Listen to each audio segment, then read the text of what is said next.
মানুষ এত হিসাবি করে, ওই শাড়ি কাপড় উঠাই তুলি পরে ও তা বিটার বউটা এসে চোখেও দেখবেন না, তখন আর ওই শাড়ি কাপড় চলবেন না, বুঝেছো?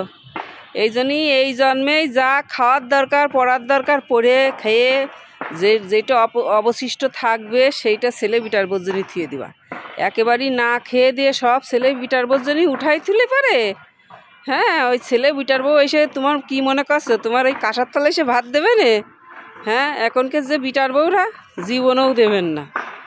এই জন্যই সব নিজস্ব স্বামীর কাছ থেকেই মিটায়ে পূরণ করে যাবা, এই জন্মেই শখ পূর্ণ করে যাবা। হ্যাঁ, না হলে পরে ওই সারা জীবন মরার পরেও আবার পৃথিবীতে আসার জন্য করা লাগবে না, যে অত সুন্দর পৃথিবীতে আমি খাতি পারলাম না, পড়তে পারলাম না।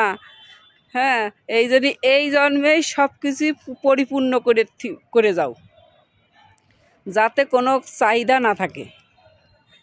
খাওয়ার চাহিদা, পড়ার চাহিদা, বেড়ানোর চাহিদা সব এই জন্মে মিটিয়ে রেখে যাও, তাহলে আর কোনো সমস্যা হবে না, বুঝেছ? আমি দেখো না, সোনার জিনিস না পারলে কী হবে, সিটি গোল্ডের জিনিস এক গাছি করে পড়ে বেড়াই, বুঝেছ? তোমরা আবার বাইদে ভেবো না যেন যে বাইদে বিটিকের মতন আমি সাজুগুজু করেছি।